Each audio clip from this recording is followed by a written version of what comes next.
নামে একটা বিষয় আছে, তাই না? আমরা আলোচনা করছিলাম সম্ভবত। সো আমরা যে ডিএনএস সার্ভারটা করছি, আমাদের যে ক্লায়েন্ট গুলো আছে, সেই ক্লায়েন্টে কিভাবে 100% কনফার্ম হতে পারবে যে আসলে এটা অথরিটেটিভ সার্ভার থেকে গেছে। এই জন্য আমরা ডিএনএস সার্ভারের একটা এক্সটেনশন আছে যেটাকে আমরা বলি ডিএনএস সিকিউরিটি। এই ডিএনএস সিকিউরিটিটা আমরা আসলে প্রত্যেকটা ডোমেনের সাথে ইনস্টল করে দিই। ডিএনএস সিকিউরিটিটা আসলে জাস্ট আপনার আইডেন্টিটি পরিচয় দেয় যে হ্যাঁ, একটা ব্যাকওয়ার্ড কম্প্যাটিবিলিটি, যেটার কাজ হচ্ছে যে আপনার যে ক্লায়েন্ট, সে যখন রিকোয়েস্ট করলে এই আইপিটা যখন পেলো, সে আবার এই ভ্যালিডিটিটা ক্রস চেক করতে পারবে যে হ্যাঁ আইডেন্টিক্যাল কিনা। সেই জন্য ডিএনএস সিকিউরিটিটা ওপেন করে দিতে হয়। By default Windows server DNS security support করে এবং ওর কাছে প্লাগইন ইনস্টল করাই আছে। আপনাকে যে কাজটা করতে হবে, ধরেন এই facebook.bitm, এটাতে আপনি ডিএনএস সিকিউরিটি এনেবল করতে চান, আপনার কাজ হচ্ছে জাস্ট রাইট মাউস ক্লিক করবেন, DNS security, sign the zone, এইটুকুই খালি কাজ। facebook.com এর ভিতরে ডিএনএস সিকিউরিটি থেকে sign the zone, sign the জোনে যাবেন, নেক্সট। এটা দেখেন, এটা কি ডিএনএস সিকিউরিটি এক্সটেনশন DNSSEC, তাই না? কাস্টমাইজ করতে পারেন অথবা ডিফল্ট সেটিংস দিতে পারেন। ডিফল্ট সেটিংস যা আছে তাই যদি দেন তাহলে নেক্সট, নেক্সট, দেখবেন ফিনিশ। দেখেন শেষ হয়ে গেছে না? খুবই সহজ, জাস্ট খালি ধরে ধরে শেষ। এটাকে রিফ্রেশ দেন, দেখেন এখানে প্রচুর নতুন নতুন রেকর্ড অটোমেটিক্যালি চলে আসছে, তাই না? এইগুলো হচ্ছে তার সিকিউরিটি রিলেটেড বিভিন্ন ধরনের জিনিস সে এখানে নিয়ে চলে আসছে, বিভিন্ন ধরনের সিগনেচার, তাই না? দেখেন সিগনেচার, এগুলি সবই কিন্তু সিগনেচার।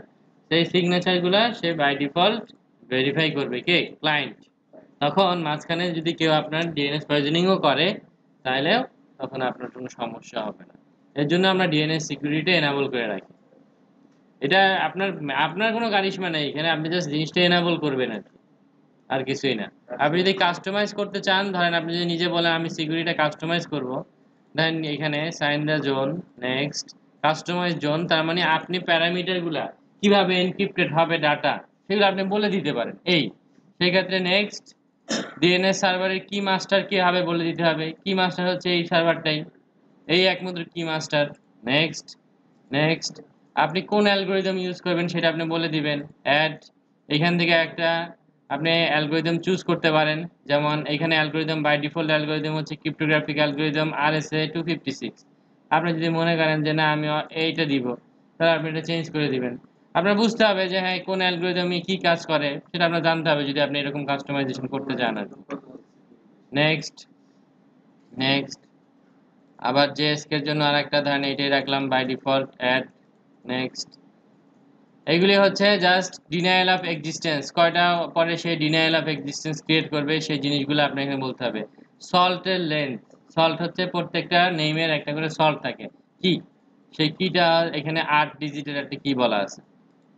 এই জিনিস ট্রাস্ট অ্যাঙ্করস, আপনি যদি ট্রাস্ট অ্যাঙ্কর এনাবল করতে চান এটা এনাবল করে দিবেন, তাহলে কি হবে সেই ক্ষেত্রে এই যদি ডিস্ট্রিবিউটেড ডিএনএস সার্ভার হয় তাদের মধ্যে এটা অটোমেটিক্যালি ট্রাস্ট অ্যাঙ্করগুলো এস্টাবলিশ হবে। তখন ডিস্ট্রিবিউটেড ডিএনএস সার্ভার মানে কি, একটা ডিএনএস সার্ভারই অনেকগুলো সার্ভারের মধ্যে ডিস্ট্রিবিউট করা আছে, সেই জিনিসগুলি আপনি দিবেন। জাস্ট এগুলি নেক্সট নেক্সট করবেন, আপনার এখানে একটা জোন ক্রিয়েট হয়ে যাবে। তো কাস্টমাইজেশনের ইস্যুটা হচ্ছে আপনাকে জানতে হবে অ্যালগোরিদম কিভাবে কাজ করে, প্রত্যেকটা কোড কিভাবে কাজ করে। অ্যালগোরিদম মানে হচ্ছে এনক্রিপশন কিভাবে হয়, যে আপনার নাম এটা কোন ওয়েতে এনক্রিপশন হচ্ছে, এটা হচ্ছে অ্যালগোরিদম। আমরা তো অ্যালগোরিদম পড়ছিনি, জানিনি কিভাবে অ্যালগোরিদম কাজ করে। তো এইটা যদি আপনি মনে করেন যে না আমি কাস্টমাইজ করবো, বাট নর্মালি যে ডিফল্ট যেটা আছে এটাই সাধারণত আমরা করে থাকি ডিফল্ট জোন, কারণ ওখানে অলরেডি বলাই থাকে SSA 256 বিটের অ্যালগোরিদম, এটা এনক্রিপ্টেড কোড থাকে আর কি। তো এটা বলে দিলেই হয়। এটা জাস্ট আপনার কিছুই করতে হবে না, আপনাকে জাস্ট এনাবল করতে হবে।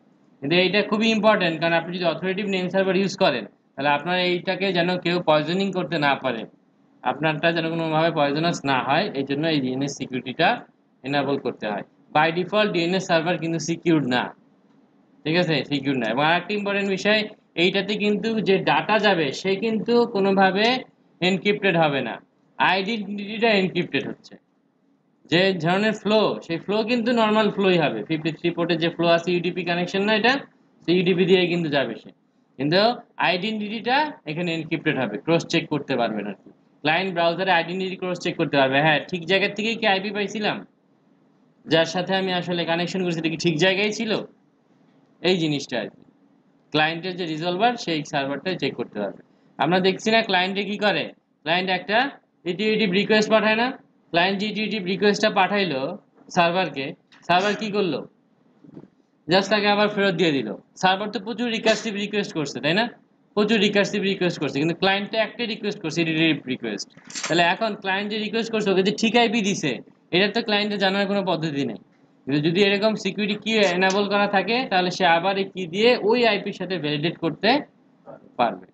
এটাই হচ্ছে ডিএনএস সিকিউরিটির ব্যাকগ্রাউন্ড। সেটা জাস্ট একটা এক্সটেনশন, এটা আপনি যে কোনো সার্ভারেই জাস্ট প্লাগ ইন হিসাবে অ্যাড করে নিতে পারেন। বাই ডিফল্ট উইন্ডোজ সার্ভার এটা দেওয়াই থাকে, আপনাকে জাস্ট এনাবল করতে হয়, জোনটা সাইন করতে হয়। বুঝা গেল জিনিসটা কি?